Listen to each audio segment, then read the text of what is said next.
Welcome to Empirical Pea Pod. Thank you so much for being here. I appreciate it. If you could, please subscribe, follow, share, like, comment, whatever the hell happens when we do these things.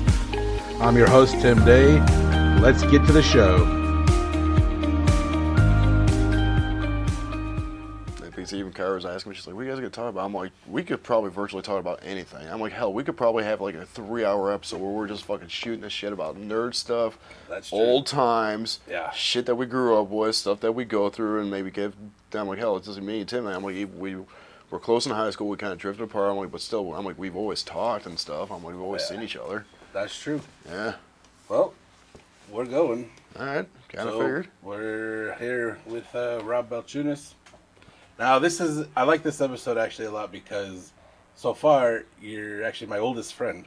Really? That I've talked to. Yeah. Wow. Like, Annie went to junior high with us, but I feel like we didn't really become like closer until much later. Yeah. But like, when I moved to Oswego in 6th grade. Met you in 6th grade, Yeah, definitely, me, for sure. you, Tony, Tavares, like that was like the original crew back in 6th grade. We ran Trobber. we thought we did. If that's a thing, sure, Rob. Yeah. In our own world. Yeah, in our own world, but it's exciting to get talking. Also, I like this space actually. Thank you. That is a nice little peaceful area. Yeah, we're out here in Plainfield, backyard. I've had to pee since like 12 this afternoon. You should have said something, man. You know, I'm like a camel. Cause you see me drink probably a couple more waters, and I'll pee like tonight when I get home at like lovely. 10. Unless you got that piston jug in the car when you're flying down the highway. Oh yeah, I've done that before. It's not fun. That's not apple juice, dude. All right. So if you listen to the show a little bit, so you know how these kind of go. We started in junior high. Well, let's talk about junior high. This is actually exciting because usually we don't plug in until high school. Yeah. I don't even remember a lot of junior high. I remember bits and pieces. Yeah. Your brain's had some mileage on it. You had a lot of mileage on it. Pretty much, grew up the whole Oswego area. Like I said, went to Eastview. Were you always here? Yeah, I grew up was born in Aurora, Copley, but Yeah. my parents had a house built in Oswego from the ground up, and I lived in it until I was 23. Yeah. Where was that house? Hickory Street, right It off. was downtown, right? Close to downtown is a few blocks away. It was pretty much across the highway from where they built Lakeview, right? Yeah. Yes, Yeah. where Matt Bloomquist was from. That's right. Because that's what I was thinking of too. I was like, man, I haven't seen him in forever or talked to him. He fell off social media. Yeah, I remember going to his house because I think we went to your house like once. Yeah. I think you've been at my place at least once. Back in high school, like when I started hanging out with Andy and them, man, they used to come by a lot. Yeah. Oh yeah, I think because I remember your drum kit was set up. That's the only thing I remember. And that's man, that was a long time ago. Yeah, played Tony Hawk and stuff like that. I mean, we used to do our thing, just play Tony Hawk and just listen to music. Yeah, junior high was wild. But before we got on to, you're talking about how we kind of went separate ways come high school for a while, which I've always loved the fact that which is true. Like, you and I came up together with our group in junior high. High school, we kind of went our separate ways, but somehow we're still in the exact same group. It's like, okay, the way I see it as, we were, at least for me, I was like friends with everybody, man. Sure, I never really belonged to one specific clique. Right. I was like kind of like a floater, you know. I'd hang out with the. I think you just nailed on the head. You and I are floaters, like pieces of shit. Like we knew everybody. Yeah, did that too. But we knew everybody, man. Yeah. It's like we were friends with really everybody. Granted, I got bullied from some of the jocks, but at the same time, man, that's whatever now. Did you actually get bullied, like proper? Not badly, but to an But extent. like within your own scope of experience, though. Yeah. It's still like bullying. Yeah. Like I remember getting bullied in high school a little bit, but not from any like literally just one person. But not like from anybody, like a group like that. Yeah, it wasn't really specifically a group. I would say it'd probably be between one or two individuals. That happened to be jocks. Yeah. Yeah, that's a kick in the balls. Yeah. I don't even remember any of that. But you know what? That actually feels like bullshit too, because I feel like we were still friends in high school. Because one of the things I remember a lot is that you were the first person I knew that started smoking. You started smoking very young. You were also the first person to drive. Yeah. Well, Okay, me and like a small handful, maybe 30 students. Yeah. We all got held back in first grade at Eastview Elementary. Oh, really? We should have graduated in the class of 2000. Me, people like John DeGeeter, Melissa Neitzel. Oh, wow. We were all in the same class, like 30 kids. Yeah. And there was, I could probably name off at least a good 10 more names, but no, for some reason we don't really know the reason why, but yeah, we had to do first grade twice, and then yeah, should have good. So like that small group of people, we were always older than everybody else in the class of 2001. We were at least a year older. So you're already 41. Yeah. Now I turned 41 June 3rd. So Interesting. yes. That makes sense then. So yeah, so you drove earlier and everything. 'Cause I remember the van. Yep, the old minivan, Chevy Astro minivan. Yeah. The one of the mini cars I actually had.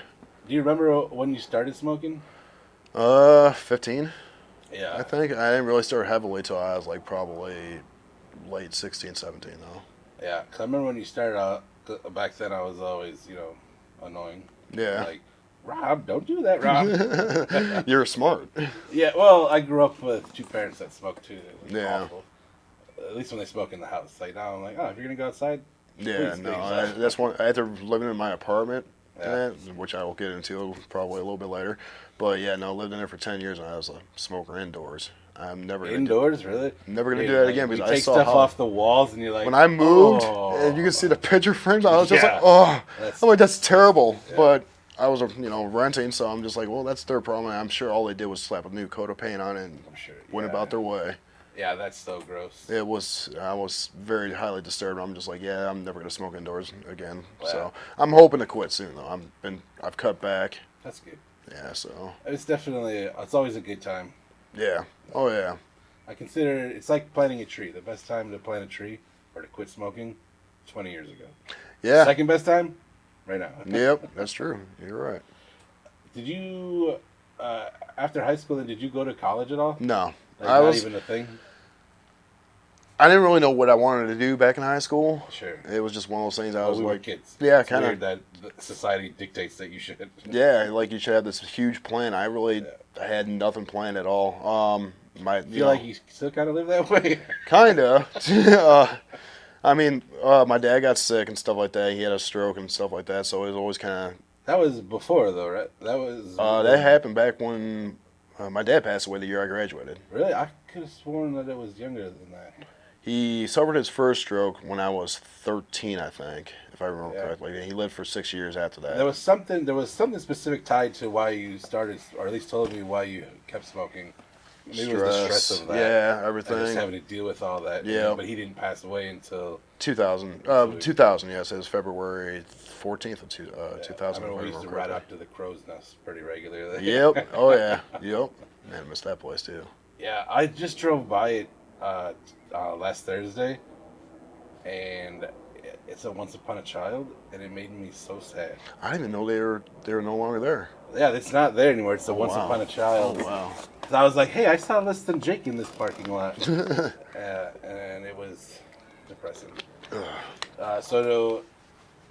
With no plan, then what did you do after high school? Worked at Papa John's for a year as a delivery driver. And it's like one of those things I'm like, okay, I'm just going to take a year off, and then Yeah. I'll figure I'll something figure it out. I'll figure it out. Yeah, everybody finds their dreams while they're doing Yeah. it. Yeah. There's more partying than anything. So after the year passed, I remember asking for like a raise, and they couldn't even give me like $1. So I was just like, all right, I'm done with that. And I just pretty much just stuck to work. And because then after my dad passed away, my brother, he did his own thing, went to college, and then my sister, she did her own thing, went to college too. And I was like, I kind of just stayed You have behind an and look older at my brother mom. and sister, right? Huh? You have an older brother and Yes. sister? Yes. How old are they? My brother, I want to say, okay, I'm 41. I think my brother's 47. My sister is 44 or 45. One Okay, of it's not. those Yeah, around it's not too bad. there. Yeah. So, but they are always. My sister, she had the brains of the family, so she went off to college. And like I said, my brother, he went to college, doesn't do pretty much what he graduated for. I mean, he went to college a second time. Now he's a school teacher.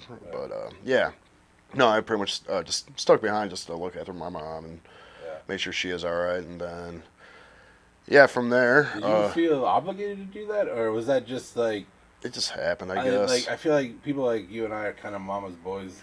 I am a mama's boy, though, for sure. But like we can be babies, but we're kind of mama's boys at the same time. Where it's like, all right, you guys are out doing your thing. Like somebody's gotta. Yeah.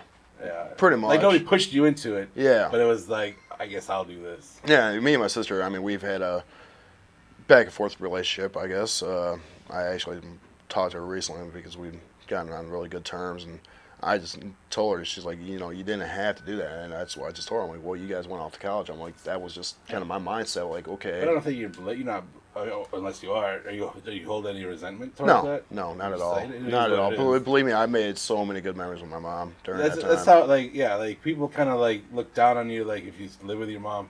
Because I live with my mom, and I'm like, I'm having a great time. Yeah, like, I miss miss I'm my gonna feel mom so greatly. lucky. Like, I feel very fortunate. Yep. To be able to have, like, it's extra time, right? Oh yeah, like, it's like such a bonus. That's what I tell people too, man. I'm like, you know, I get people. Some people have their own issues with their parents, and maybe, you know, some are deeper than that, and I get that. But you know, for people that still have their parents, I'm like, dude, cherish those moments, man. Cherish those moments. I feel lucky because I kind of get both. Because my dad was toxic. Yeah. And like that doesn't bother me at all. Like that he's gone. Yeah. It was like a weight off your shoulders. Yeah. When that happened. But on the other side, like I don't know how I'll function. Yeah. If something ever happened. It took me 7 years to get over my dad's death, dude. It took me. At the time, I put myself in outpatient rehab. Yeah. And that because I was drinking heavily, doing drugs and stuff like that. And so, at that time, I decided to try to clean myself up, and I was sober for about like 2 years during that time. But yeah, no, it took me 7 months of doing outpatient rehab to finally figure out, okay, this is half the reason why I'm doing what I'm doing. Yeah.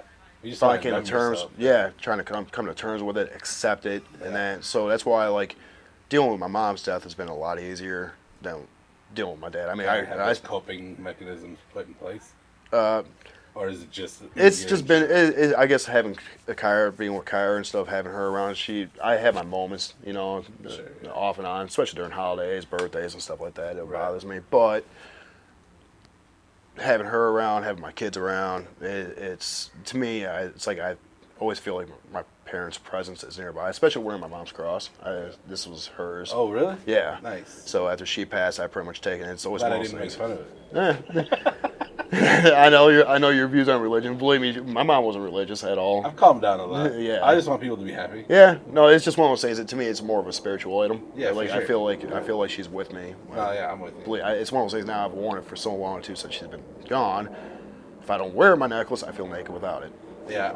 When did it? Cause that wasn't that long. That was like what? In the last 5 years. My right? mom passed away 6 years ago. 6 years ago. Yeah. It's something I've always thought about. Like, what happens when everybody's gone? Yeah. Like, you have your brother and sister, but like you're not like in that.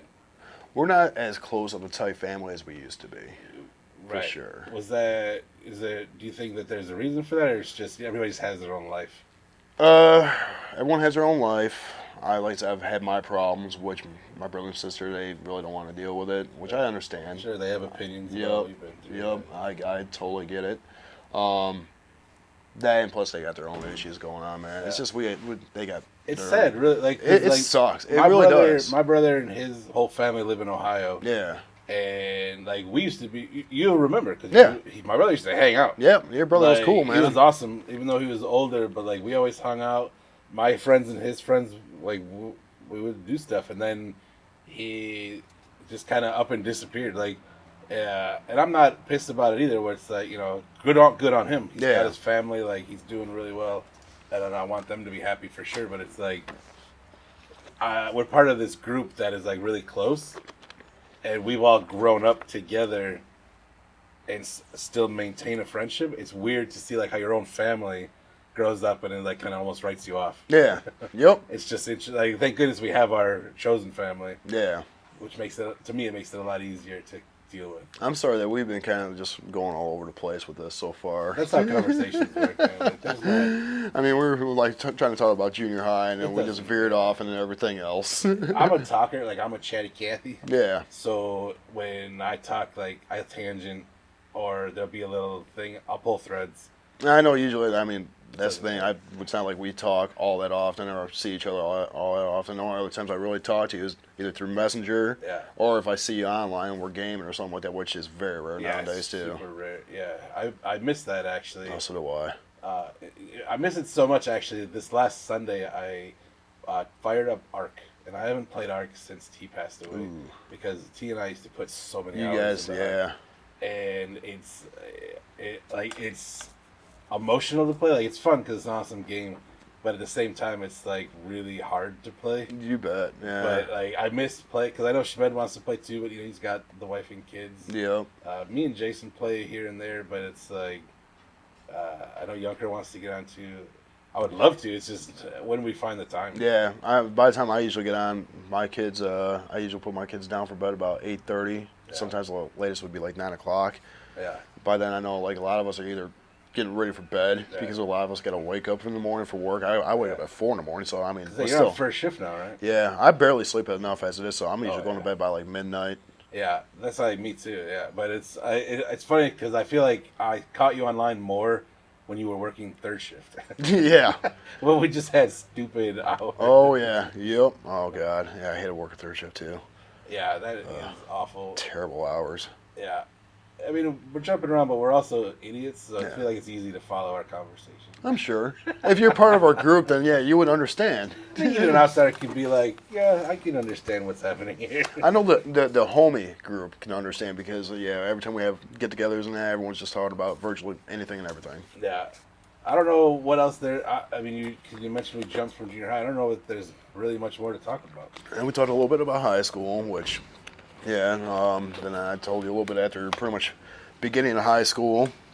I still have pictures of us looking all cool at all the junior high dances. Oh God, I Kirkies has tagged me in some of those, man. I was like, dude, I was a freaking nerd, man. But yeah, I thought I know. Yeah. But the thing is, now I'm proud of it. Right, that's true. I can admit that and we be didn't damn know proud how of it. awful we were. Now we know. Yeah, I'm a nerd, but I think I'm cool. Yeah. But, no, I'm just a straight up nerd. I don't care. I do enjoy a lot of nerdy things. Oh, I love it. Love it.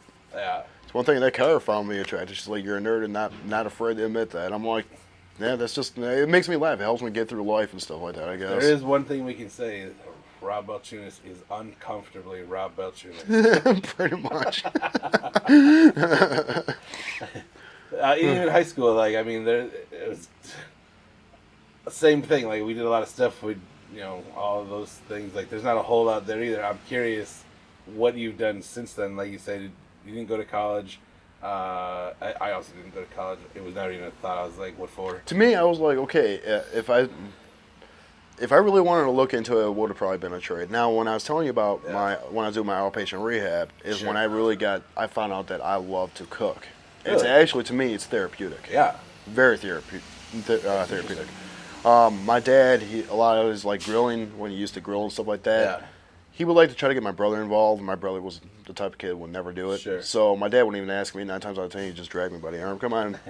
You're going to stay here right next to the grill. Well, I don't want to. I want to play Nintendo. No, believe me, this is going to help you later on in life. Yeah. And like me now, I can grill the hell out of a mean steak. Yeah. Really good. You think you'd ever do something like that bigger than like just cooking here? I've thought about it. Yeah. That's pretty much, I guess, a dream for me now. I want to get into the cooking world.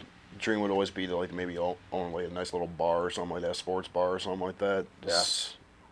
I don't know, I'm not looking for anything huge. I don't claim to be the greatest cook right now. Sure. To me, that's always. Would you want your own like little establishment like that, or do you just want to be a cook somewhere? I could probably do either A or B, to be honest. I mean, I would love to. If someone could pay me good enough where I know I could survive and stuff like that with the family. Yeah, I'll cook for somebody.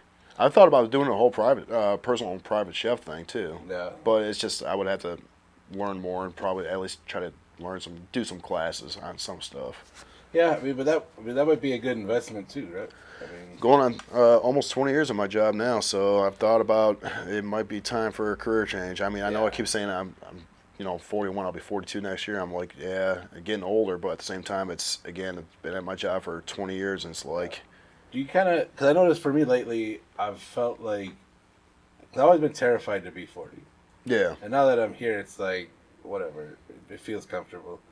But I'm also like just now coming into a point in my life like where I'm like things make sense to me. Like I feel like open to do more things than I ever did at any other time in my life. Yeah. 'Cause I feel like I know myself well enough. I know my skills well enough. I know what I'm willing to put in, as opposed to like overwhelming yourself at 20 or trying too hard at 30. Like now I'm just like, yeah, I could do that. Like maybe I would like into that. Yeah. I think you should 100% do that. Yeah. I don't think you should quit your job first. Well, it's like one of those things too. You know, it's like a lot. We're at that age now too. It's like we should be doing something that makes us happy, that we don't hate doing. You know, Right. and I'm not saying I hate my job. Granted, okay. Bro, I applied for your job Believe me, years ago. There's horror stories with my job. God, that man. had to be like 15 years ago. Let's see, Tony Keys worked there at one point. My best friend Kyle Chesney worked there almost probably He virtually. worked there too, didn't he? Tavares, yeah. No, it's Dancy. Yeah, he worked there. Yeah. Before he passed, he worked there. That's yeah. right. Yeah, Yep. because I remember in the interview, at the point where they were like, "We don't just work a schedule.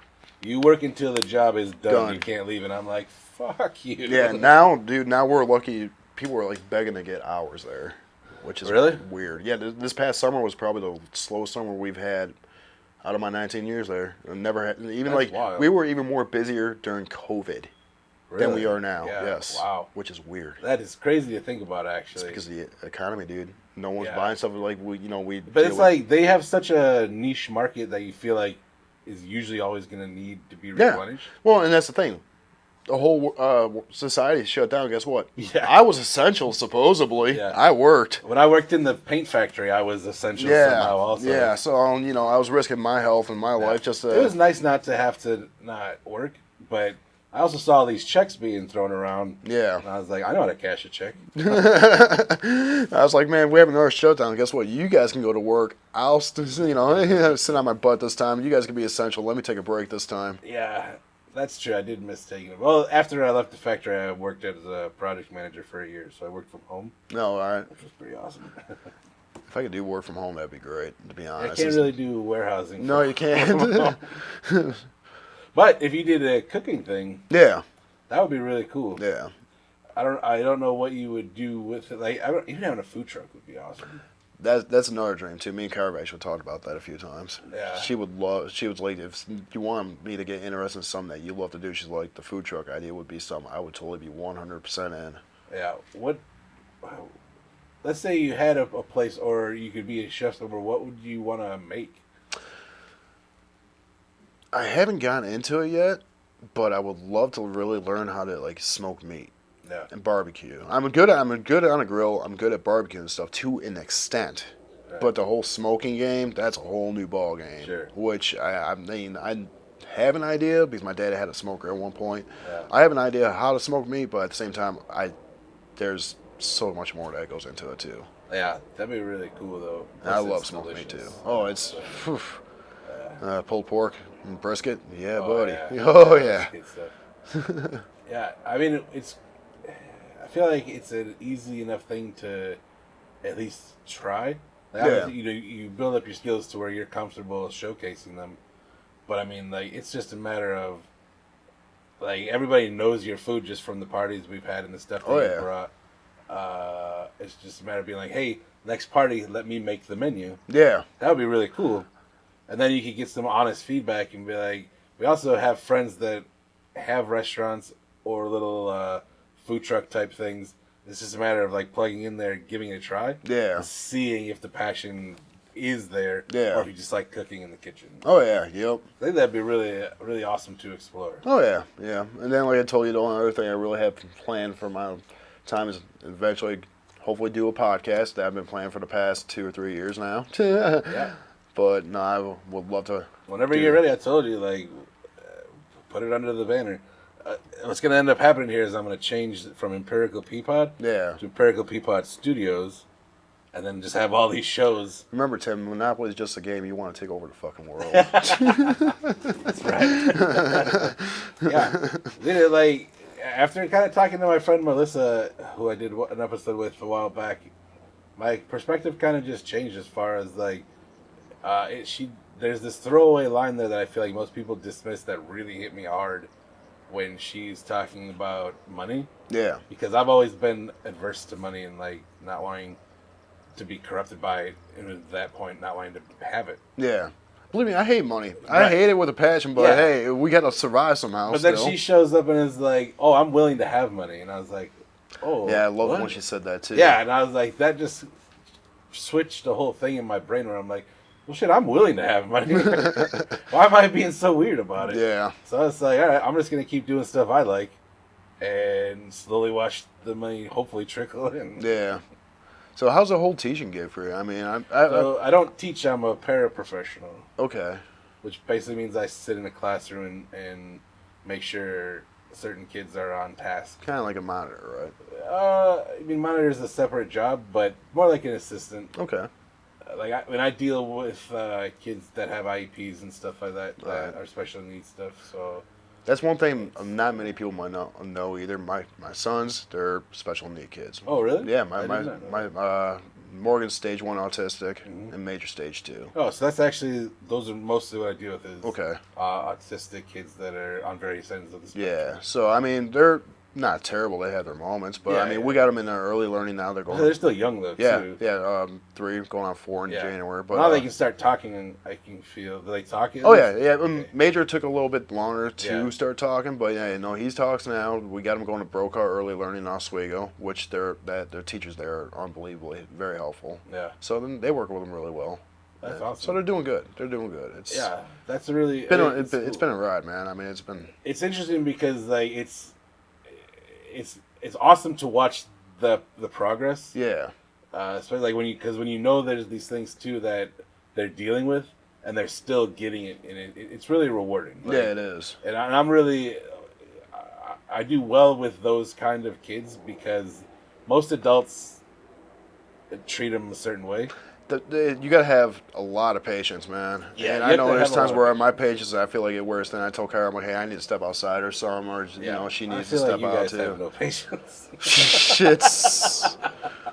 If you meet our kids, man, you'd be shocked. It's No, there's a reason I don't have it. yeah. It's definitely trying. Talk about a jump. Now we've just gone from high school to year 3-year-olds. There's like 20 years in there somewhere. Like I said, Well, realistically, like, and I don't mean it as an asshole, but you and I haven't done anything in the last 20 years. I've done a lot of partying. Yeah, we've done little stupid stuff. Yeah. But I've okay. Here's what I can say I've done in my past 20 years. I've worked. yeah, I've worked, and now that's the thing. People are like, "Man, you worked a lot of hours." Yeah, there's times I was pulling 16-hour days at that job. You know Yeah, it because yeah. you've worked there. right. Yeah, That's pretty much what I've done these past 20 years. I have worked my ass off. that's true. Do you feel like you've got anything to show for that? That job, Yeah, no comment. right. Like, and don't get me wrong. Like the job's not bad. Like there's definitely worse jobs out there. Yeah. But at the same time, like I will admit though, it has gotten better there. right. But it Because took you what over 15 years to even get any kind of promotion. Pretty much. Which is insane. And that's the thing though. I mean now, and Because that's why. they grinded you down Yeah. for 15 years. Yeah, I would work because you were the guy who just said yeah. I was a yes man, a corporate Yeah. yes man, which I didn't even move up the corporate ladder because I also like to speak my mind. Which You're very mouthy. he likes to speak the truth. Oh no, God Yeah. forbid. Well, they don't like that. Not many companies do like that. Yeah. Yeah, no, and then I got labeled as an asshole at one point there for quite a few years. Yeah. Oh, he's an asshole. Well, sorry, you work me like a dog. What do you expect? Yeah. They just want to work you to the bone and but not give you nothing. no, I will admit they have gotten better. They do pay decently better. But my thing is now too, like, okay, I've been there for almost 20 years. Yeah. You can get some kid, half my age coming in. Granted, he can probably work a little bit faster than me because my body's slowed down a little bit. The whole warehouse gig has taken a toll on my body. Right. Do you drive a forklift? Drive a forklift. I like to get on and off the forklift. I build pallets up. Like for the last 20 years, have you always driven a forklift? No, I didn't really get into the whole forklift So thing you do until loading and unloading, right? I started off as a picker. I went Yeah. from a picker to the. You just had to pick, not load the truck. No, I just had to pick orders. I went from picking as the head checker. Then I ran the candy department for a few months. Excuse me. And then from there, I they asked me to go to receiving. So I went to receiving. I worked on and off for receiving for different shifts for probably 13, 14 years, driving the little small dock trucks. Yeah. I dealt with corporate receiving. Then from there, they asked me to become a backstocker, and I went to backstock and drive the bigger forklifts now, and I've been pretty much doing that ever since. I like driving now, forklifts. I work in a freezer cooler with Cheech and Mike Andrews. Nice. Yes. That's pretty awesome. Yeah, so we all work back there, and the one dude that you saw before you came over, before he left, he's one of my other coworkers that works back there, Brandon. So he's a good guy. That's pretty cool. But yeah, it's something as simple as loading and unloading trucks. I remember I've had so many factory jobs. Yeah. Just semis back up all day. You unload them by hand, building pallets. Well, we would take them off with a forklift, but then So outside of the truck, we would then break down the pallets. Right, yeah, we had to. I've done both, where they're loaded on pallets, nice and easy. Yeah. But then, I worked at 3M, and it was all semis full of filters. Oh. So it's not even heavy, but it's just tedious movement of your body, repetition. Would you have building dry trailers or yeah? So all dry. during the summer, you're looking at like 120 degrees inside Right, of and trucks. then you accidentally touch any side or the ceiling, and you're like singeing to the metal. Oh, Yep. yeah. Oh god. Just the same in the winter. Like your steel toe boots are freezing your toes. Yep. Well, that's I what learned me to get working composite. I'm working in the freezer now. It's 30 below back there, and I hate it. I cannot stand it, but I get Sounds right up my alley. I I'm a get polar bear. Oh god, I can't stand it. That's half the reason why. I mean, for future reference, I mean, we'll probably get into that when you ask me for my 5-year plan or what the future may hold. But yeah, I mean, in reality, the only thing is I want to get away from the state of Illinois because I can't stand winters up here anymore, dude. My body can't handle it. Where do you think you want to go? South. I'm not sure. Me and Kyra, the dream's always been Florida, but yeah. I mean this fully insultingly. You fit in Florida. Florida man. Yeah, you're literally wearing. You've got your weird scrawny body, your beautiful beard / goatee. Hey, it's beautiful. Thanks, Tim. Hey, every man should have a beard. But God, you're gonna fit in Florida so well. But no, Kyra doesn't want to go to Florida. We talked about Texas. I thought about Texas. Texas actually got some cool spots too. Yeah, my sister actually, her and her husband got like a huge area of land down there that they bought for dirt cheap, I guess. And again, they're building their home they want to retire at down there. I don't know. I just told her somewhere warm, where winter is like okay. They deal with maybe 30 degrees, maybe a little bit of snow, and the ice. Then the whole town shuts down. Which hey, we'd be fine, but we live up in this state, so we know how to drive in it. But but in Texas, if it snows, done. Yeah, nobody goes anywhere. Yeah, there's a lot of places down south though too. But no, it's just I don't know. Like I can say again, we're jumping all over the place. After my mom passed, I was almost at the point where I'm like, okay, I know my brother and sister are up here, but as soon as she passed, I'm like, I'm done. I'm ready to get the fuck out, Yeah. But then I met Kyra a few months afterwards, and then just pretty much just stuck around because we got together, and then next thing I know, we have kids now, and I'm still here. You went straight from we met to full family. Pretty much, and it was well, no, I mean, she didn't get pregnant until about 3 years into the relationship. But still, that was twins. And you're a stepdad, essentially. Also, yes, right? yeah. So, Yep, been known Mackenzie since she was not even a year old yet. So yeah, she's getting up there now, right? She'll be 8. Yeah, that's crazy. And she acts like she's 13 Man, now. have you guys really been together that long already? 6 years. And like I said, I met her a few months after my mom passed. Yeah, that's crazy. How did you guys meet? She was my neighbor over when I was living at Victorian Apartments. You're the laziest guy. You want to know how we met? She tells the story a lot better than I do. But no, pretty much. She was living with her best friend over there. I had my own place, but they lived in the unit next door to me. Well, at the time, I was talking to her best friend a lot. I'd go outside for a cigarette when it's warm out, and I, would see her out there. We'd shoot the shit, and then eventually, Kyra moved over there. I guess was like living with her. And I think it was one night I went over there. I think I was talking to Nicole Delaney. Wow. She lived over there too for the longest time, which I miss her too. Me and Kyra were talking about going back over there to see if she's still there, but I don't know. But I think I was out there talking to her. Me and her I was a little tipsy that night, and I think Kyra came back with her best friend Ashley. They went grocery shopping or something like that. So they pull up, and they had a little table outside, and then so I sit down at the table. I'm just having a cigarette, and I'm feeling just buzzing. Yeah. And I guess like they're got their hands full of groceries, right? So they're walking up to the apartment, and Nicole's like, hey, "Do you ladies need any help?" And I'm just, mind you, I'm not even saying a word, just sitting there smoking a cigarette. Yeah. All of a sudden, like Kara like just stops, like before she goes in the building, like looks at me. She's like, "Yeah," because it looks like somebody else is not gonna help. Didn't even get up.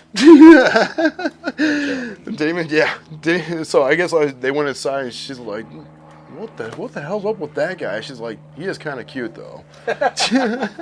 So it was dark. Yeah, yeah.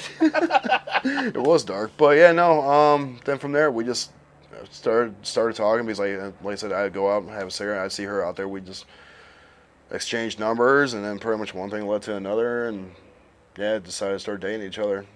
That was it. And now we're here. Like I said, it still blows us away. She said that the other day. She's like, "Man, we've been together for 6 years." I'm like, "Yeah." That's a long time. It's been. I can tell you, it's been on and off. I mean, we never really technically broke up and all that stuff or anything. Yeah, like sure, that. whatever. But, every we've had our relationship's ups and got its downs. things. We've had Yeah. a lot of ups and downs. I can admit that. It's been tough, but I feel like you guys have packed 10 years into 6. it feels like it, man. It seriously does. But like, no, this past year, I could definitely say we've been working on a lot. We've been working on each other. We've been working on a relationship. Things have probably been the best they've ever been in a long That's time. good. Except for, like I said, all the stuff I've dealt with recently. But yes, I remember last time we hung out, you were at least alluding to the fact of potentially at some point getting married. yeah, You think that's yeah. still a thing?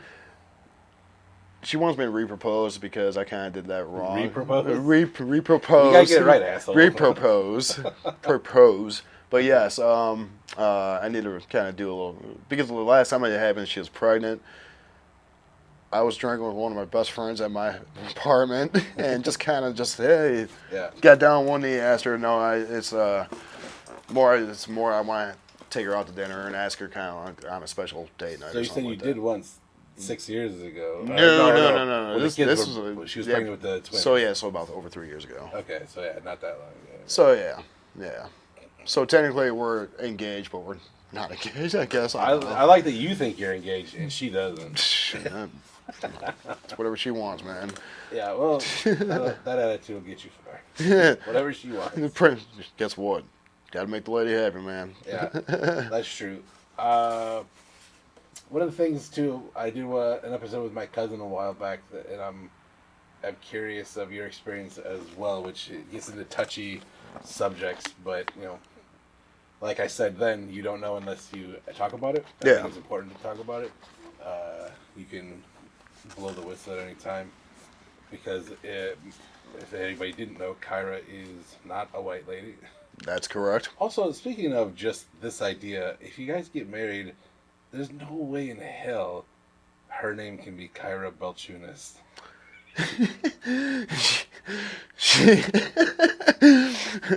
She's actually brought that up. She's like, "How would you feel if I told you I'm keeping my last name?" I'm like, "The hell you are." You take her last name. Be progressive. You care about your name, like, for real? Yeah, dude. Really? I could give two shits. Yeah, about no, my I name. mean, that's why I was so happy to have sons. I'm like, okay, the Balchunas name lives on. That's what the world needs.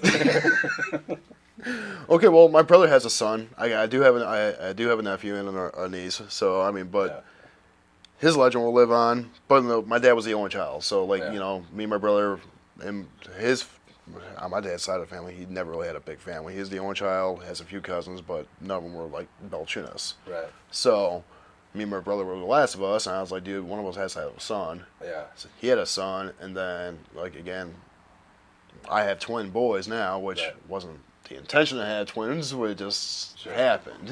I feel like it's exciting. Like, it's overwhelming. It's very overwhelming, man. But it's like, you got about two of everything almost. It is very cool. They're both unique in their own ways. Yeah. They're solar opposites. I always love that idea, because if you raise two kids the exact same way, they're going to come out opposite. Yeah. Like, these two are literally the exact same structure-wise. Yeah. But they're two very different people. Yep. I think that's really cool. Major is so chill compared to Morgan. He has meltdowns left and right, which sucks. Yeah.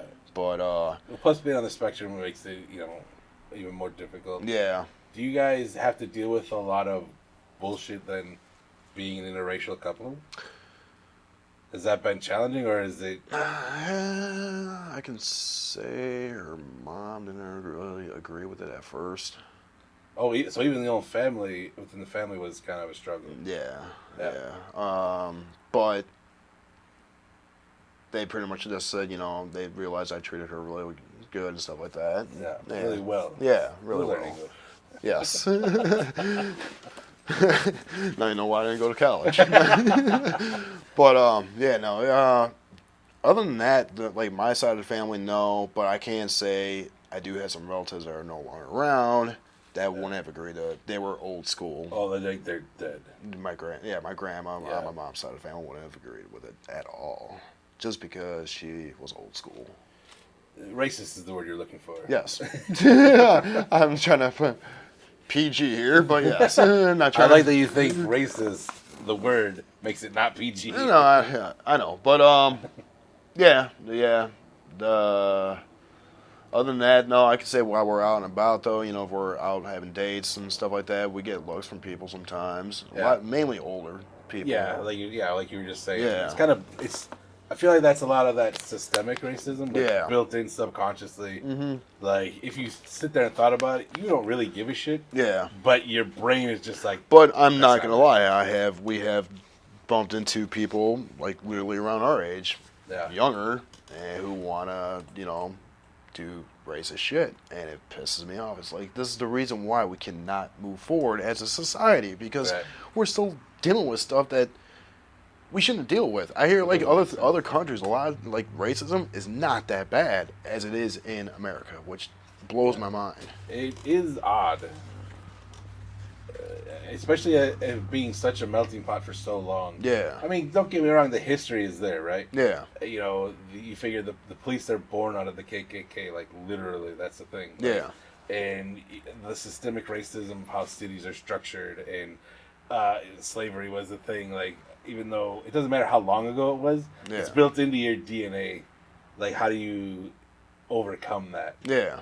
And I don't know if it's just time, or it probably doesn't help that, especially like in the recent past, politically people are trying to stoke a fire. Yeah. Which makes no sense. Yeah, exactly. Like, again, to me, it's why we're moving back as a society, and we can't move forward. It's just like, I don't know. It blows my mind, man, how bad it still is. That's the thing I always worry about too, is especially with the kids, because like I said, my cousin has 6 kids. Yeah. 6 mixed kids. Yep. And I worry about what they've had to deal with. I told Kyra that all the time. I worry about our kids' future and what they're going to be. Well, like one of their biggest things, it's heartbreaking to hear directly from them, because their black friends will shun them because they're not black enough, and their white friends will shun them because they're too black. And it's like you have nowhere to fit in with it. And you're like, what the hell? Like, that sucks. Yeah, I don't get that, man. I'm not ready for my kids to get older and start dealing with shit like that, man. At least they'll have each other. Yeah. Since they're twins. Major's kind of a loner, though. That's the thing. Oh, good. Yeah. That's what you want out of your twin brother. Yeah, no, it's funny because Mackenzie would be playing with Morgan or something like that, and Major will be over here in his own little world. Yeah. It's Major's world, dude. Seriously, straight up. But like I said, he's chill about it.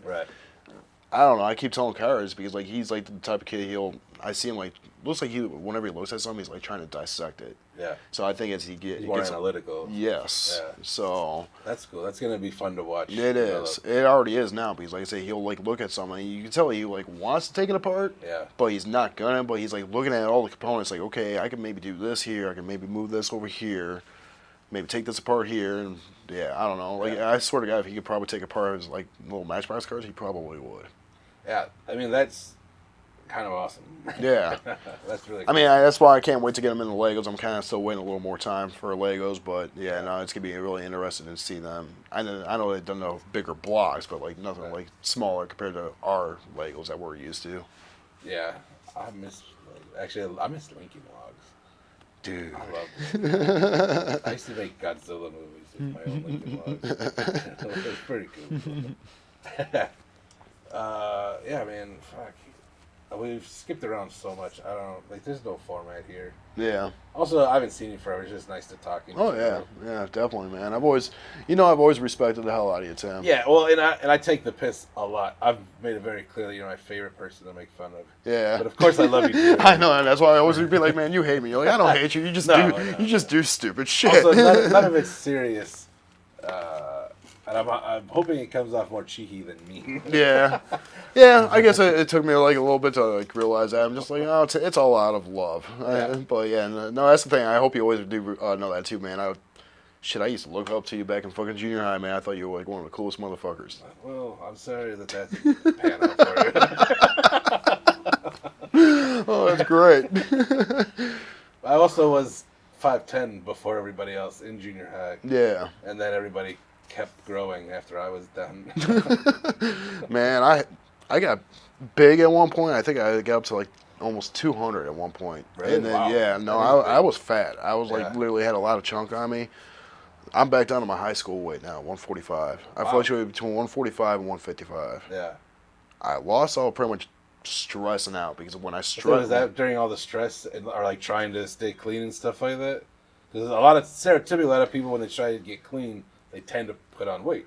that's actually probably when I did put on a lot of weight. Yeah. And then I think at one point I was up to like 195, and that's when I'm like, this has to be done. And Yeah. like I started working out, did a whole gym membership thing, which that didn't pan out for all that long. Yeah. But the way I lost it all though was just stressing out because of just a few points in my life recently. Just went through some bad stuff. I mean, I didn't lose all this weight probably about a year and a half ago, 2 years ago.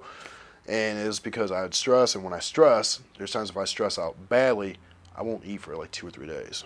Yeah, which is not healthy. No, it's not. Not the best. Do not take that weight loss advice, anybody, because it's not the way to go. I'm the opposite of all stress eat. That's how Kyra is. Yeah, we're and you end up opposite. putting on a ton of weight. Yep, and she that will. sucks. Yeah, we're completely different. Like there's times like she would have to tell me, "You need to eat." And I'm Yeah. like, "Oh no, I'll be fine." No, you seriously need to eat. Yeah, it's definitely dangerous. It is.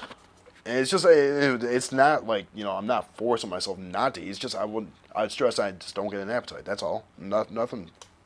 Not like I'm like, yeah, I don't want to eat. No, it's just, I'm not hungry. I'm not going to feed myself. If I'm hungry, hey, I'll eat. Okay, cool. I couldn't imagine having to, like, try to force yourself to eat. Yeah. That just seems weird. Yeah. I'm hungry all the time. No, yeah. And that's the thing, coming from someone who loves to eat and loves to eat food, Yeah. it's just like, no, there was moments in my life where I'm like, dude, I just don't want to eat. My body's not telling me it's hungry, so I'm not going to feed it. And then that would go on for like 2 days, and I'm like, eventually okay. your body just collapses. Pretty much, yeah. No, hell, I almost felt like I collapsed into myself because, like I said, I've lost so much weight. But no, at the same time, I mean, I'm feeling good. I'm feeling a little bit better. Do you feel healthier now, at least, or is it still just overwhelming with the stress? Not healthy per se. Getting there because, like I said, I'm still a smoker. So, but Well, sure, but I mean, like you're eating. I'm not eating healthy. I mean, don't think that. No, I still. You've love always had good metabolism in general. Yeah, so I love my fatty foods and stuff like that. But fatty isn't necessarily bad. It depends on what your whole intake looks like. I just need grease. A lot of grease. I think of you, that's what I think of. But I mean, at the same time, it's just, I'm sure clogging up my heart arteries is the best idea in the world too. It depends. Like, there's a whole way of eating NSNG that is just no sugar, no grains. All they eat is fat, like fatty foods and red meat. I already know my body needs sugar though, because you were talking about that before. So I do need some sort of sugar intake. I know that. Yeah, I mean, that's why, like, whenever somebody tries to tell me about their thing, I'm like, that's great. Everybody's body's different. Everybody's got to figure out what works for them. Like, there's not just one way of living that's gonna be universal for everybody. Yeah. It'd be weird if there was, because all of our bodies are different. I've really been thinking about how you should go to Texas and become a grill master. Yeah, that'd be the dream, man. Yeah. I don't know. Texas would be a lot of fun. People are like, man, it's so hot down there. Yeah, but they barely see a lick of snow or cold, very cold weather. I also feel like it's not because it's not the humidity like here. Yeah, and that's what a lot of places too. I mean, Florida, you get the humidity and the hotness. Yeah, well, Florida is just gross, and nobody should live there. Florida's fun. What is the appeal of Florida? what I love about Florida was just because it brings back memories of my early 20s. I did a lot of partying down there. Really? Yeah. How'd you end up in Florida partying?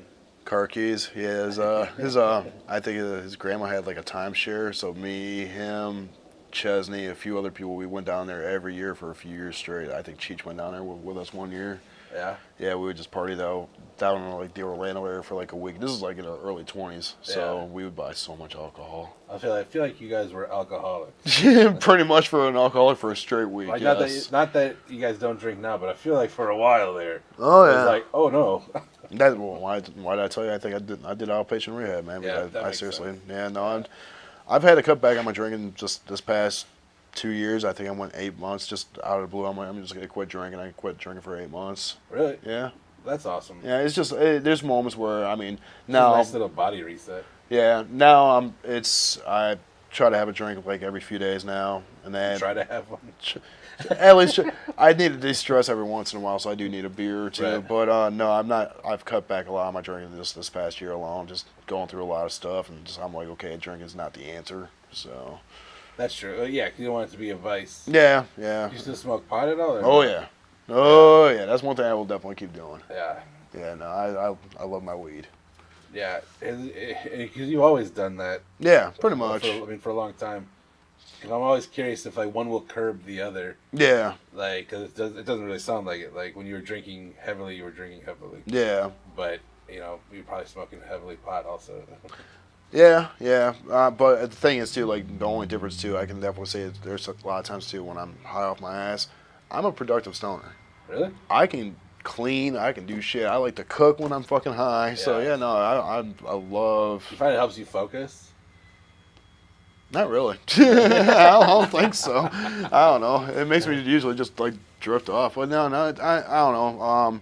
Having my leg injury recently, that's been helping my pain. I can say. Yeah. Yeah. No, it's just one thing. I've been definitely a pro advocate for marijuana. How long ago was your leg injury? February. And how long ago was your head injury? That was over a year ago. That was over a year that ago? was the day after Father's Day of last year. Okay. Yeah, when I sliced my head open at work. We can't talk about those. I can talk about the head injury because nothing. Okay, we can't talk about the leg injury The leg injury, because yes. there's whatever legal going issues on. on So we that. leave that alone. Oh, you can talk about the head injury. The head injury, yes. That didn't turn into a thing from work. No, How is that a thing? they covered Tell everything. us what happened. Which okay, I also got my hand stuck. Almost lost these 2 fingers at work. But that happened like for over 15 years ago. You're really a spaceball. You know that. Yes. But yeah, the head injury. Some guy was moving, pretty much trying to get some product out of the rack with his forklift, and they were redoing this whole area, and they had some beams taken, pretty much set up, a piece like some sheet metals because they were putting new racking in and stuff like that. Yeah. And the one guy, he started hitting one of the beams that they had set on the floor, and it started going out on the other side. So I'm like, hey, hold up, dude. Let me go underneath here before one of the managers sees you and wigs out. Which you're not supposed to do already. Pretty much. You do not get under a fucking A rack. Well, no, I didn't get underneath the forklift. Oh, you just I went on the rack, side, but I went underneath the racks to try Yeah. to like pull the beam back out. So my dumb ass, without even thinking, I'm underneath the rack here, and there's pieces of sheet metal, literally like a foot above my head. So hard to Stood listen up, to the story. yeah, stood up fast, turned around without even thinking, and just walked right into a piece of sheet metal, right into my dome. Yeah. So And it goes in. Yeah, it goes in. And It's sharp. yeah, it knocks me back. I sit on, fall on my ass. It had to be like a razor blade cut, where like pretty much like it was clean. Yeah. Then all of a sudden it just starts bleeding. not instantly, Yeah. because as soon as it happened, I put my hand on my Smart. head. Yeah, and I was just like, Smart. oh, like sitting there thinking. I was a little dazed. And my one friend, he's just like, you all right? I'm like, yeah, I'm fine, man. And, I'm getting up, standing up. All of a sudden, as soon as I removed my hand, Yeah. was There wearing you the go. crimson mask. Yeah. Look like Steve Austin. Pretty Let's say much. 14. Yup. Yeah. So I went up to the manager's office. The one manager's like, "What the hell?" I'm like, telling him what happened. He's just like, "You idiot!" They threw me into the break room where he washed the wound off. Paramedics came, took me to the emergency room. Yeah, 7 staples later. Yeah. Yeah, that was rough. Yeah. But I'm. Did they investigate that? They were just like, "Oh, you're an idiot." Pretty much just said I was an idiot. They paid for... Because there's no lawsuit there because No. you're dumb. Yeah, pretty much that was my fault, yes. Right. They paid for the ambulance ride. The hospital bill wasn't even all that much, so it was one of those things. Yeah. Yeah. Which is good. How did you almost lose your fingers? Christ, I was working up in the merge at the time. Yeah. This is when they got a whole new management there, and they were kind of getting rid of people left and right for stupid shit. Yeah. So you're like, I'll top everyone. We at the time we had paper picks, and the one girl who had to pull in the merge when the orders would go down, they would come down in the box, and you'd have to pull the paper orders out of the boxes. Like a big carousel? Big conveyor system, yes. So, and I was pretty much the one controlling all of the different, there's like 7 different departments that would merge into one line, so it can go down and get loaded onto the truck. Yeah. So the one girl comes over to talk to me, and as she's talking to me, she's got a stack of like maybe 50 things of paperwork in her hand. And I just see half of them all of a sudden just get sucked right into the line, right? So here I am, I'm just like, oh man, I'm either A, never going to hear the end of this, or B, get in some serious trouble, or C, get fired. And I'm like, I'm not getting fired over this. I'm like, how much was it? She's like, it was like 15 pages. I was like, ooh. So I look underneath the line, mind you, the whole conveyor system's running and stuff, and I see the paperwork just chilling underneath there. And I'm like, I can grab it. Not without turning off the system or anything. So I go to grab it, this line just pretty much the roller took my hand. It was like in a little space about that thick, which is very small. Yeah. And my hand got stuck between there with the line running, and I couldn't reach the emergency stopper. Right. So was it pulling or just it was stuck? it was pulling my hand like this, like sucking me in. It's that's what it's designed Pretty to much, do. yeah, pulling and sucking me in. Quarter inch. Yeah, like very, very small. Yeah. Like, and I could feel like just the rubber burning, pretty much, taking off the skin. Oh, because they're rolling, they're spinning. Yes. On your fingers and holding them in place. Yep. Ooh. So I finally reach over enough to the point where I can kick the emergency shut-off thing, turn it off, and a lot of people love this store too that still work there that had a radio at the time. They're like, Rob, what's going on the merge? I'm like, not trying to alarm anyone, but I'm stuck in a line. Yeah, they said I was so calm on the radio. Like, management runs up there. The one guy pries the rollers apart, and at that time, that's when the pain started hitting me. So I'm like sitting there, not trying to black. I was like, stay with me. So I pull my hand out, and as soon as I can clearly see the bone in my middle finger because wow. my skin was split open. It down your skin. Yeah, pretty much. It'll split my skin open. Yeah. I see the bone. Just melted rubber, burnt into it and stuff like that. So they would, all right, well, we got the paramedics already on the way here. Herb, get up front so you can get in the ambulance. And they gave me a damaged roll of toilet paper to wrap my fingers in because blood was squirting out everywhere. So literally had a trail of blood from the merge all the way up to the front docks where they loaded me into the ambulance, took me to the hospital. I was in the emergency room for like 7 hours. I had a spine specialist coming in. They were talking about maybe I could lose my fingers. A spine specialist comes in, looks at it, goes, I'm just going to sew it up. Wow. I'm like, that's it? He's like, that's it. I'm like, okay, is anything going to happen for me? He's like, you might have, loss of feeling down the road, which I only lost about 5% in the tip of my middle finger. You still fully functional, oh, yeah. right? Yeah. Yep. Oh, yeah. That's wild. But, yeah. That's insane. Yeah. Yeah. That was a fun time. Wrapping the toilet paper up, though, that was... The paramedics were giving me so much shit the whole way there. They're like, why would you do this? I'm like, that's all we had, man. Yeah. So, but yeah, I've been known for like all the stickers at the conveyors at work. Do not stick your hand in moving parts because of me. I'd say you caused that. Yep, because of me. One of the things you had mentioned earlier too is wanting to start your own podcast. Yes. What would that look like? I like retro gaming. Yeah. I've a lot of people know I'm actually involved in a Facebook group that I joined a while back that I got an emulator off the guy. He does his own emulation. He used to be huge into the video game business. He produced Aladdin for the Sega Genesis, Super Nintendo. So that and the Lion King? Lion King, yep. And he's been in the gaming business for over 20 years. Yeah. done a lot of games, and a lot of people are like, oh, this is some fanboy thing that you try to promote this thing. No, I'm not. And, Is that the Raspberry thing? Raspberry Pi, yeah. We Really? call it the Retro Pi though. Yeah, that makes sense. So we pretty much got systems anywhere ranging from like Apple IIc games, or 2E games that we grew up playing old PC computers when our, Heroes Quest. Yep. King's Quest, Leisure Suit Larry, games like that. Yeah. All the way up to PlayStation, the first PlayStation, and he has almost virtually every game on there. So there's like a 30-something spanning games systems on there, 30,000 games on this thing, and he goes through it with a fine-tooth comb, make sure there's no duplicates. But with emulation, a lot of people. You can make your own. You can have 5 games of Super Mario Brothers. Some of the skins though are fun. Like some people that put the wild skins on them. Yeah. Oh yeah, like different ROMs and hacks. He has those on there too. Yeah. But I helped him as he has progressed. He actually asked me to be a tester for one of his newer models he came out with recently. So I agreed to it because I don't know. You're not stressed or busy enough. It wasn't. Well, that's the thing though. It's not like he was like a prick about it. He's just hey, sure. when you get time, just play the game. Start it up, play 5 seconds of it. As long as it works, you're not experiencing any bugs.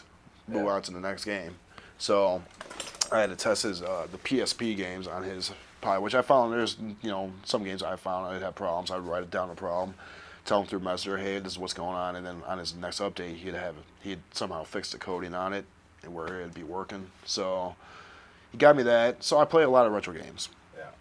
Now, the nostalgia and stuff that I feel when I play a lot of retro gaming is just some takes me to. It just makes me remember old times back when things were fun, happy moments. Right. Well, there's different kind of retro gaming too. Like we talk about playing like the original Nintendo games or even Super Nintendo games, where you could just turn it on, play within 5 minutes. Plug and play, pretty much. And but have a good hour. Some of those games you could beat in an hour. Yeah. Or you could at least beat in one sitting. Yep. And they weren't really designed. Like now, you want to enjoy a game, and you're like, all right, do you have 100 hours? Yeah, I was about to say you got anywhere from 80 to 100 hours. And you're like, that's cool to play it, an hour at a time, leisurely. But there's something just beautiful about the plug and play and these old school. You want to know what my problem is with a lot of new school gaming?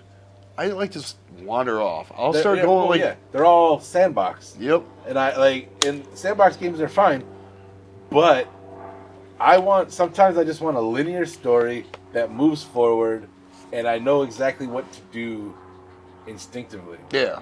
Like think of the original Mario. It tells you nothing. Yeah, pretty much. But Princess in I know I have castle. to go to the right. Yep. And eventually something's gonna happen. So no. So yeah, the whole podcast thing is something I started thinking about at least a good 2 years ago. I've got about 10 episodes written out. At one point, When you say written out, what do you mean? Kind of like ideas, topics for, I guess, for example, my first episode would probably be something like where I'd talk about Super Mario Brothers and talk about like pretty much the topic of the game, which people know most of it. Yeah. Give a brief description of it, kind of like what I think about the game, my experiences with the game. I'd have to look at my notebook to see what else other notes I got, but yes, no, it'd just be like just talk about that. I wouldn't say, I'd say probably be somewhere where it's like an hour episode. Yeah. Occasionally maybe have a friend or two on an episode to talk about their gaming experiences or nostalgia feelings for certain types of games or genres, something like that. But it would have to do with old video games for sure, and be revolved around that. Actually, I had Yunker. Yunker at one point made a theme song for me, and I don't know if he still has it, but dude, it was so hilarious. He actually had he made his own sponsor for it. Yeah. He made his own Donkey Kong sponsor. He's like, "Who wants to buy a barrel?" It was great, so awesome. That is. Do you think you would limit it? What do you consider retro gaming? That's a good question because that's a question that gets popped up in that group all the time. I know a lot of people. There's games that come out now that are retro game. They're the retro style. Yeah. So there's some amazing ones, especially I love retro RPGs. Yeah. Really old school stuff like that, and I've been looking for Beyond the Beyond on the PS1, trying to find an emulator somewhere online to play that.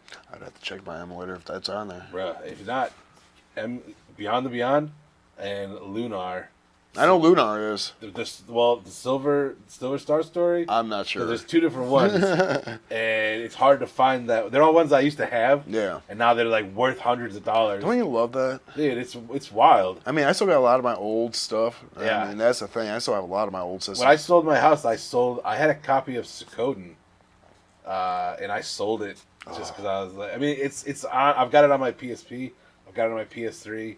And I'm like, I can still play it. Yeah. So I'm like, why am I holding onto the disc other than to like just have it? Yeah, and then you find out later on it's a rare. Yeah, it's a $60 game. Like for a game that's from '97. Yeah.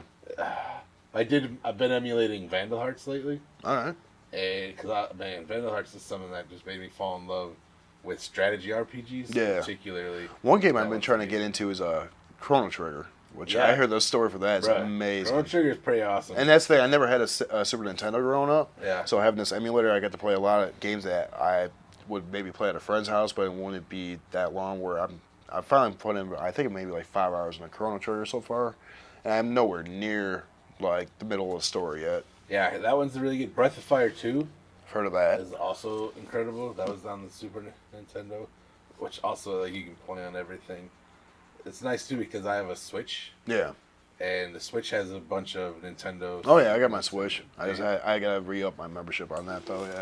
Yeah. Yeah, I just wish there was access to the full catalogs because I love that emulation exists, but I want everything to be available to me better. Yeah.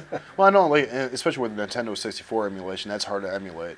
It is like because I still have my original Xbox with all the from 64 back on there, and it's fine. But like you said, it's choppy. Yeah. And stuff like that. But it's just the 64 stuff. But I also expect it from Sony. I want Sony to just give me the library of the original PlayStation. Yeah. I don't mind. Like I've paid for at least 24 games on the PlayStation, like PlayStation Vita. Yeah. I should have access to those. Yeah, you're kind of talking about like how Microsoft does their Game Pass too, right? Right. Well, Sony does it as well. They just with their new 3-tiered system. Yeah. The upper one is supposed to have a classics catalog. All right. But the classics catalog is a joke. Yeah. Oh, I got that. I've over looked through a year before. now. I've looked through it. They're raising the price like $20-$40. A lot of it's like indie games though too. Well, in like realistically, I can understand. Okay, licensing. Yeah. But a lot of these companies aren't even around anymore. Yeah. So like just buy the rights. Yeah.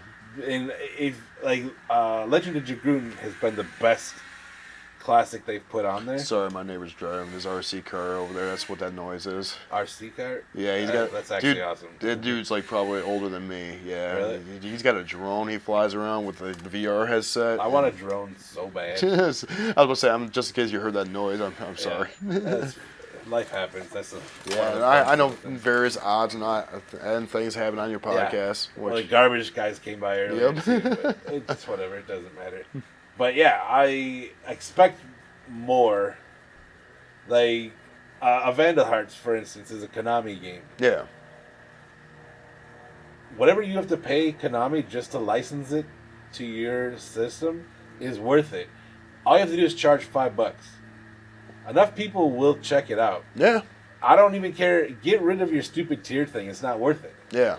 You haven't put any value into it at all. They really haven't. But if I have to pay $5 a title for classics, I'll do it. Yeah. I feel like retro gaming is being overlooked as a viable income for business. Yeah, it could be. Like when you look at, we're on the PS5. I have games from every iteration I want to play. Yep. Same with Xbox.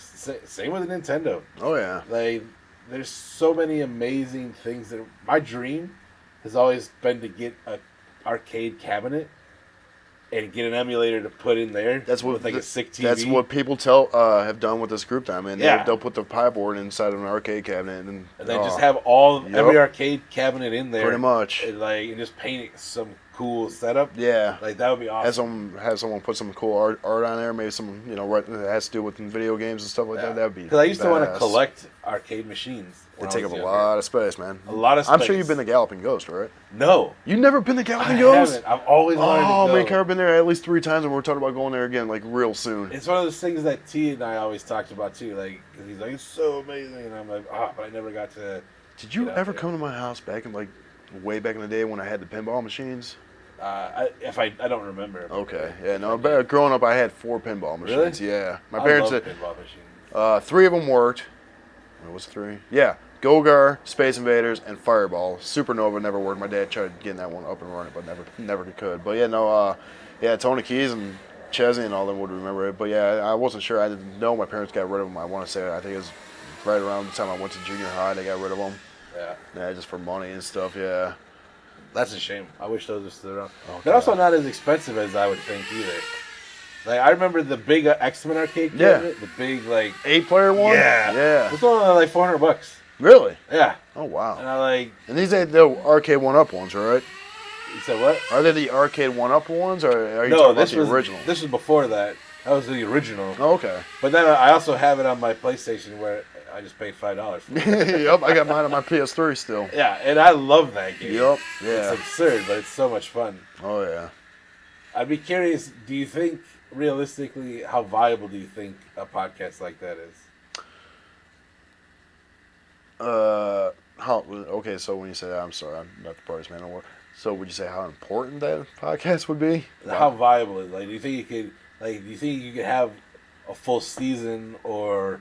Oh yeah, dude. With how many retro game titles there is? I don't know if I could do that alone though. You're trying to propose something here, Tim. Are you talking about? Well, we had to talk off air on your little empire here you're trying to grow. I mean, we can talk offline about it too, but I feel like it would be.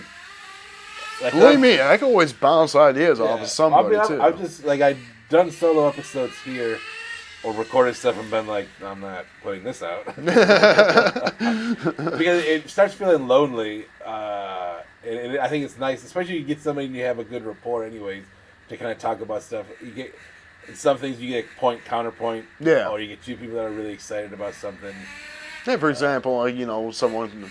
Hey, I thought this game was absolute trash. Yeah. Why do you like it? Hey, please explain to me why you like it. Some people are just stupid. Like, you never played Destiny. Yeah. And you run your mouth about it, even though Destiny's incredible. I would do that just to piss you guys off, to be honest. I knew the entire time. Shut up, Rob. I think I'm the only dickhead who still plays it. Well, I guess it's about that time to talk about the 5-year plan. All right, yeah. Where do I see myself down the road? I like that you planted the seeds. Well, like I said, I know you got some sort of program. Try to just keep being a better father to my kids, man. Hopefully become financially stable soon because... You guys will have more kids? Huh? You will have more kids? No, me and Kara are done. As far as I know, we're done. Well, you say that, but... I was about to say, we're saying that, but if it happens, it happens. But we're taking precautions to make sure that doesn't happen right now. No. When you say precautions... Birth control. Oh, you're definitely gonna have one. Don't put that. Don't you put that evil on me. Don't put that evil on me, Ricky Bobby. No, just become a better father, trying to raise my kids, trying to get a better. Because me and Mackenzie used to have a really good relationship. Yeah. But thanks to, and now I'm sounding like my parents when I say this. Thanks to YouTube and stupid stuff that they show. Dude, she watches some of the most idiotic things, and I don't know, she gets mouthy because she sees these kids mouthing off to their parents on their videos. I'm like, what you fail to realize, their parents are getting thousands and thousands of dollars because she's making all these followers. Sure. So I'm like, believe me, if you had some YouTube video and you were making money, you could talk to me however you want, honey. Do you think that, to an extent, you fail to realize?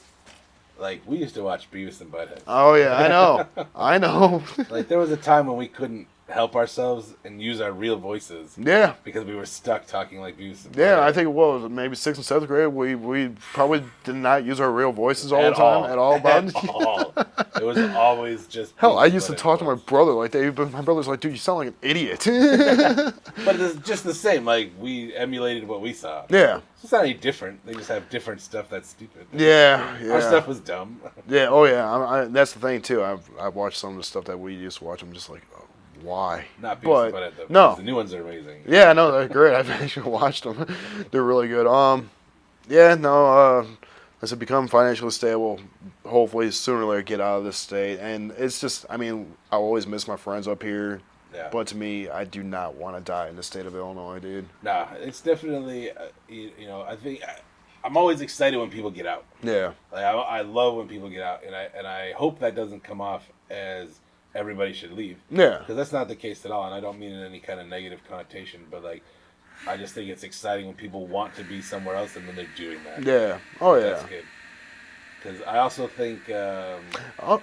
I don't mean to get political though, but I mean to me it's just this. To me, this is a corrupt state, man. It's always has been, always will be. It's business as usual. Yeah. Yup. But I feel like wherever you plug in, you're gonna just learn that's the different kind of corruption. Pretty much, I'm sure. I don't think it's the state so much as the system that's corrupted. Yeah. And we're all using a broken system. Yeah. So Yep. Nobody's interested in doing anything new. Yeah. You should run for president, Tim. I can't even get people to listen to my podcast. Well, you got a fan in me all the time, Tim. Through thick and thin. Yeah, no I problem. expect to see at least one listen every week. We'll build up the numbers, believe me. We got the technology. I hope we can rebuild Uh, it. Texas, I still think, is a good option. I'm going to be so annoyed if you end up in Florida. It's a dream, man. I mean, like I said, I keep trying to talk to Kyra about doing it, but it's because all of a sudden at one point she's like, I don't know about Texas. I'm like, somewhere south. I'm like, I don't care if I'm like, I just don't want to deal with all the bullshit up here. I'm like, down south you got a lot of southern hospitality. Like I went to. That's my favorite part. I like that you're like, I'm in an interracial couple. We've dealt with a lot of bullshit. We should head south, where they're notoriously nice to people like us. Yeah, that's what Kyra has mentioned too. She's like, aren't there a lot of racists down south? I'm like, depends on where you go. Which is true. But middle-aged white man, lead with that, and you'll be fine. It sucks though too, because there's a lot of nice places. Like the Carolinas are actually beautiful. Yeah. There's a lot of beautiful areas too that I feel like that's probably still a little too close to winter. Yeah. But I wouldn't go to Alabama. Even I watch real estate shows in Georgia. Yeah. There's even really nice places in Georgia. Me and Chrissy Dale went down to Georgia just to go check out all the areas where they film The Walking Dead at and stuff really? like that. Yeah, we did that probably 7 years ago, I think, down in Sanoa and stuff. Beautiful area. I love Georgia. That was like one area we went to so many different small towns, and every time we went to, you just whoever you're walking by, good morning, how you doing? Hope you have a good day. It's like, looked at her, she's like, what? I'm like, you don't get people doing this. I'm like, everyone up north is like, yeah, fuck you. Part of me likes that though too. But I like the speed at which we operate here. Yeah. Like I was stranded in Nebraska for a week. And everything was so slow. Really? And everybody was sweet as pie, so nice. Yeah. But everything was so slow. Like, I was like, I busted a wheel bearing. I need to get back on the road. And they're like, no problem. We'll get you set up. Have the wheel bearing here in 3 days. Be able to get it put on within 5. And I was like, no. I need to go now. I have to go today. You have an hour. And they're like, that's impossible. And I'm like, okay. So I literally had to stay in a hotel. Oh, wow. For almost a week. And wait for my car to get fixed. Let's see. I mean, for work, last year I traveled to Pittsburgh. And that for work, just to help out their plan. I also traveled to Kentucky. I didn't mind Kentucky. Pittsburgh was all right, but still, that's to me, I was like, that's still up north. Yeah. Kentucky, I think that's a sleeper state where it's actually really nice. lot of tweakers in the area that I went to work at, though. A lot of them. A lot of tweakers? Yes. I like that you still want to go to Florida. But the tweakers in Kentucky were a problem. Yeah, I hear just all depends on, again, the areas, because I hear Colorado's filled with them, too. Really? That's what JT told me. Yeah, I guess. Unless he's just a magnet for them. Because I was in college, but I wasn't looking and I didn't go anywhere that would have them. Yeah. Yeah, I just hung out with Jay and Emily. I'm sure, I'm sure Jay's doing all right where he's at. I mean, it all depends again, because I think JT also lives in Boulder, too. But I'm sure it's just different areas. But they're just pieces of shit wherever you go, dude. Yeah, but it's one thing to, like, these people are just, like, they're functioning. Yeah. And another thing to be like, okay, these are drug addicts. Yeah. You know, because, like, whatever, do what you're going to do as long as you're not hurting somebody else. But don't be an asshole about it. Yeah.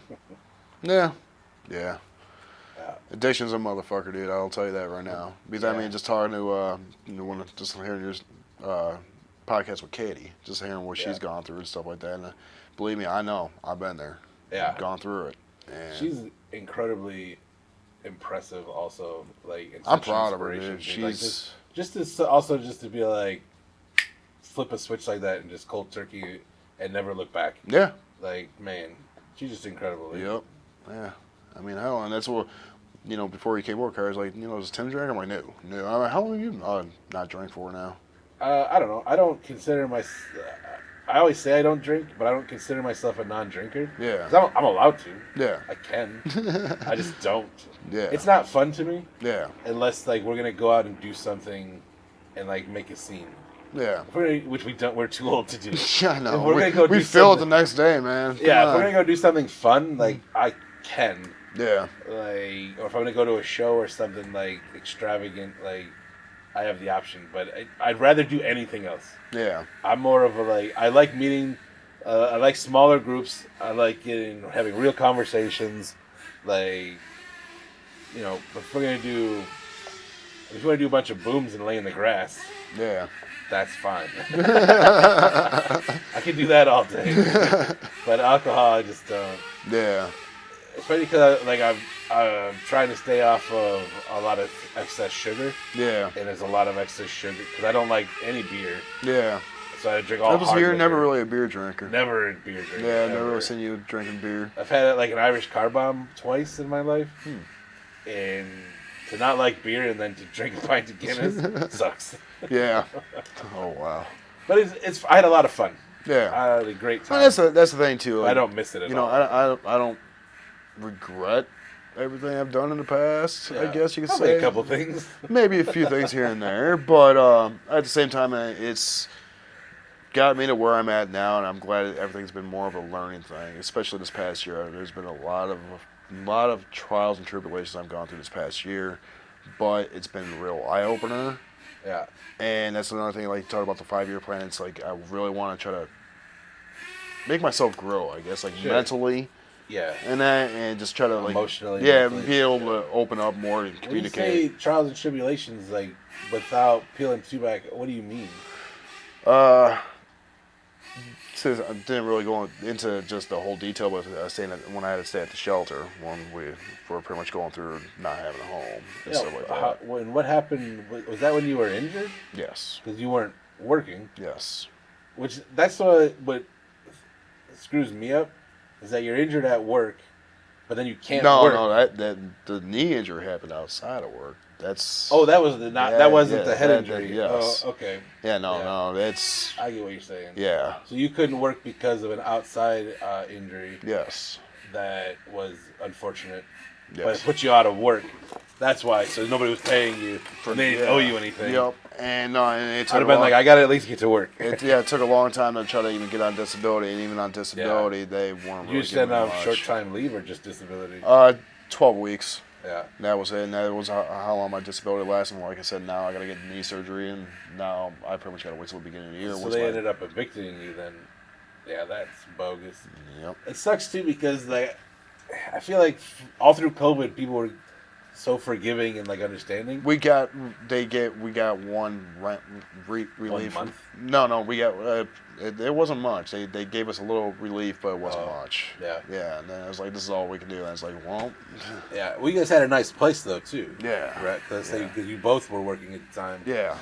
So But this place actually was way that other place, so. yeah.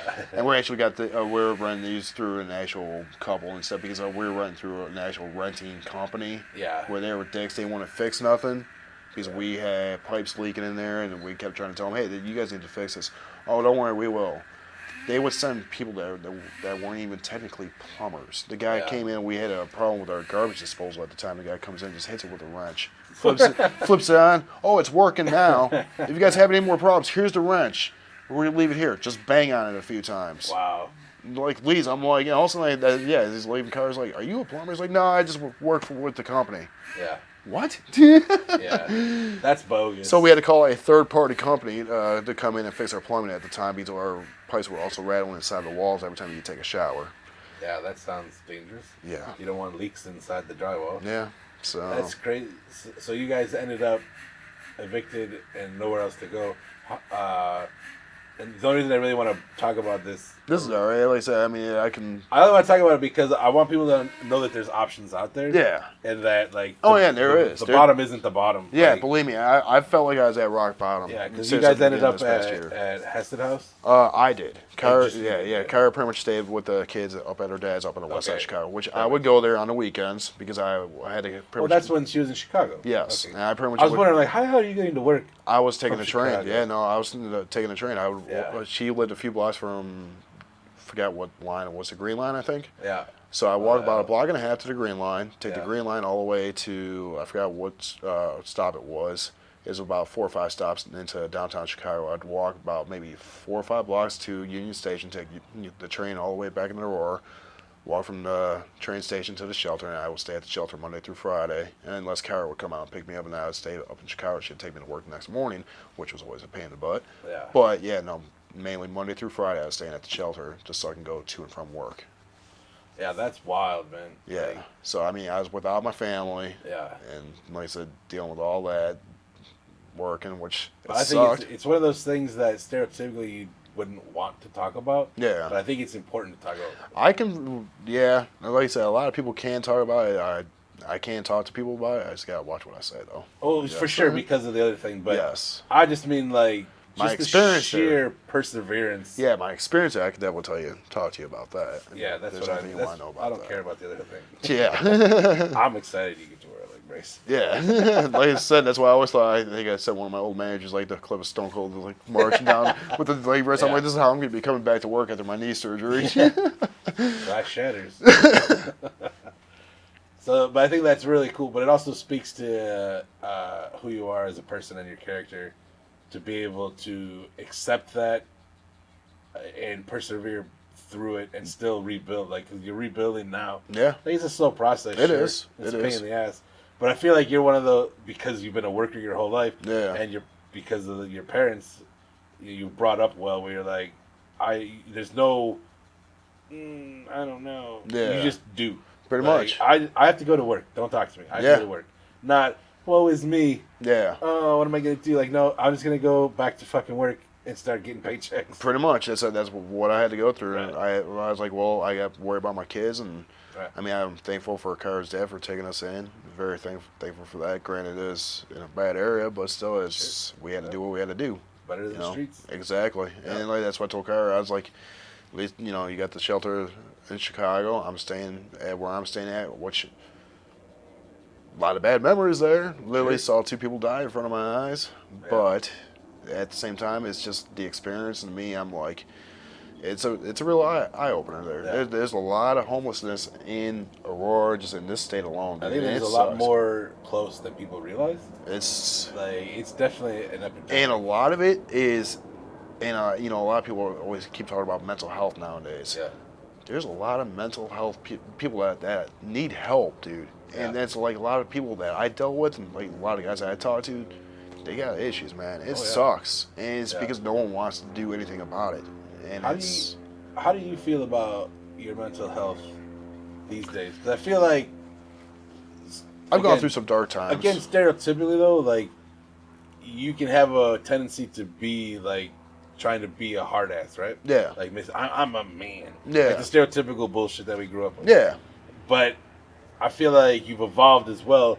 Do you feel like, because you also mentioned you're trying to be more open, do you feel like you're in a safer place where you can let that guard down? Maybe not like publicly to the world, but at least like in certain spaces with certain people. With certain people, and that's one thing that's it's taken a lot between me and Kyra. Right, Was yeah. just because of my past relationships and stuff like that, getting hurt and all that stuff like that. It's taken me a long time to open up to her, and that's one thing she's like, we've been together for this long, and still, when I try to talk to you about so and so or something, or and she's like, you just bottle up and you just get quiet, and don't say shit. Right. And then sometimes, I'll let something bother me, and then I just build it up, and then finally I just explode because I let it build and build and build, and I don't say nothing, which I kind of gotten away from that because I've had some bad moments at that.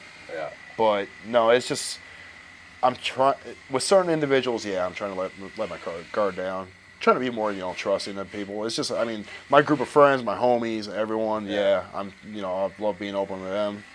I got nothing to really hide from any of them. But it's nice to even like when you can get into that space, life in general just kind of feels lighter. Yeah, like because I feel like for long stretches of our lives, for different reasons, we've always been like. And I did so that tight, a lot too. Yeah, and like felt like so much was on your shoulders. Well, that's why I like a lot. When you guys used to doing a whole band thing, going to different bars and stuff, like I never showed up. I'd be at home just pretty much playing video games because not like I did not like any of my friends. I just hated pretty much the public of people I don't know. I hate dealing with other idiots. But my friends and stuff, I would always miss. And all of a sudden, oh, you guys had a party? How come you didn't come? Oh, I didn't think you would want to go. Well, that's beside the point. I mean, but that's what sucks is because to an extent the anxiety is there. To where I don't feel like I can go. Yeah. And eventually that turns into they stop inviting you. Yeah. Which is understandable completely. Yeah. But still sucks. Yeah. And then you're like, man, why don't you invite me? And then they invite you again, and then the anxiety starts right back up. And you're just like, oh, God. I want to be friends with you so bad. Because, man, that's not, I know I've heard just plenty of stories of you guys all having fun, man, especially in our 20s and stuff. I'm just like, I don't remember that. Yeah, because you weren't there. I was like, oh, yeah, it probably wasn't because I didn't go to anything. But, yeah, no, but now it's just like, I love our get-togethers. I love our gatherings, all that stuff, man. Love the connection all our friends have. And then, like, Q said it best when Danny T passed away. He said, obviously he didn't know our little clique until he got with Annie. Sure. He said, you guys are just not friends. He's like, you guys are legit family to one another. And he's like, and that's what's awesome about our close-knit group of friends. We got no drama. We all love one another. We deal with each other's bullshit. Yeah. As far as I know, I mean, I don't think there's drama between our group. I like that you said there's no drama, but we deal with each other's bullshit. In a good way, though. Sure. I'm sure there's drama. It's not... I don't think we take it that seriously. I don't think we do. Where we can, like, if somebody's got an issue, it's easy to talk about. Yeah. It's nothing that, like... You hear about family members that don't talk for 20 years. Yeah. Or even like us, we're not estranged from our... Actually, I mean, I'm close to my sister, but we're not estranged from our family members per se. Yeah. But we're not as close as we were either. Yeah. Yep. Like, whereas our friend group, it just comes natural. Yep. Like, there's not really anything to try. I feel comfortable hitting up anybody in the group. Yeah. And being like, hey, that's what I had to do when I was going through my tough times. I got a hold of Andy and Gina, and they helped me out tremendously. Yeah. So I gotta hit up Andy. I want to talk to him too. I haven't talked to him in a while, but yeah, no, I mean it's been a minute for them, but no, they're I love them, man. I love all our friends, dude. Yeah, they're good people. Everyone, all of us are for sure. Yeah. The cooking thing. Yes. How are we doing it? I want you to do it so bad. I can see I'm gonna that. pump you up. That's what we're gonna do in these last couple minutes. Is just pump you up and be like, get after it. Shit, if I could start looking into something maybe this upcoming year after the dust settles from this and everything else. Yeah, I don't know. That's something I would really have to talk to Kyle. Like, how serious are you about the whole food truck thing? But yeah, but I feel like there's steps before that. Oh yeah, there is. There would be. Yeah. Yeah, because you know you got to also know too, like your limits. Because when it comes to cooking for a bunch of people, you got to know speed. Try to get the shit right. You know, it's one thing to have a hobby, and it's another thing to start feeding people. Yeah, it's because I've actually hosted it. Like back when we were living in Oswego, I know we hosted a few get-togethers over there. Yeah. And I just felt like I was constantly just like we didn't even get to enjoy the party because I'm constantly doing everything else. Yeah, hosting is tough. Oh God. Yeah. So I already told her, I'm like, yeah, if we ever throw any more shindigs and we're gonna be cooking, I'm like, guess what? I'm doing all the meal prep like the night before. The secret is to when there's a party going on at somebody else's house, just being like, I'll cook. Yeah. And you can have the party. Yeah. Yep. It'd be cool to have a cookout though in general somewhere like we used to at Dan Leeser's. Oh yeah. That would be awesome. Yep. You should just have something like that. Thought about it. I'm sure I'm gonna get a new grill soon, so hopefully maybe next summer I can break that motherfucker in and have some people buy. That's what the wedding should be, just a cookout. Yeah, me and Kara already told her we're not gonna do anything big. It's just like if we did anything, we'd be getting married at a courthouse and probably just have like a party here. Here's with the thing, a bunch of friends. I love weddings. So do I. They're just fun. Oh God, they're great. I love having a date. I love matching outfits. And I just love the pageantry.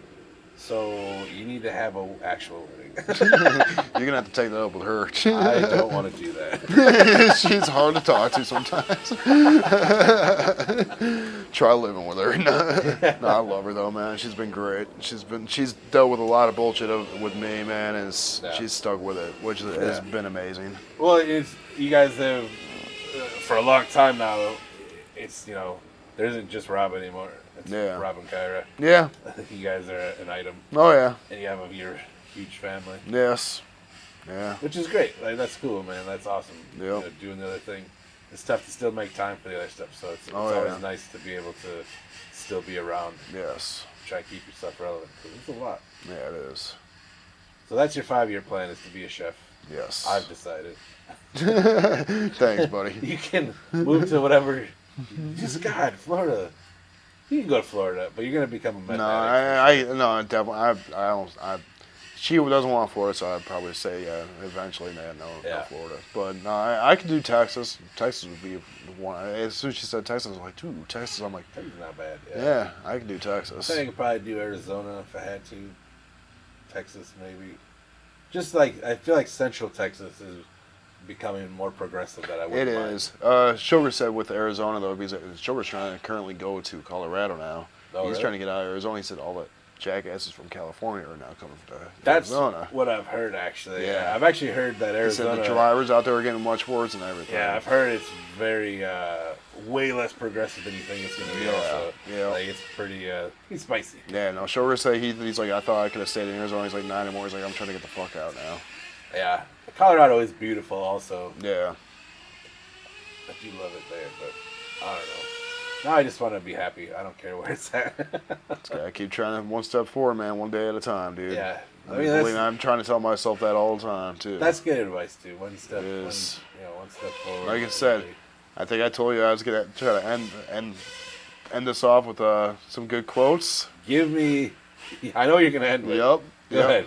Okay. Bad times don't last. Dreams come true. No. Oh wait. No. Hard work pays off. Hard work pays off. Dreams come true. Dreams come true. Bad times don't last, but bad guys do. Yeah, there's no better sign off than that. There you go. We'll call it. Love you, buddy. Thank you so much.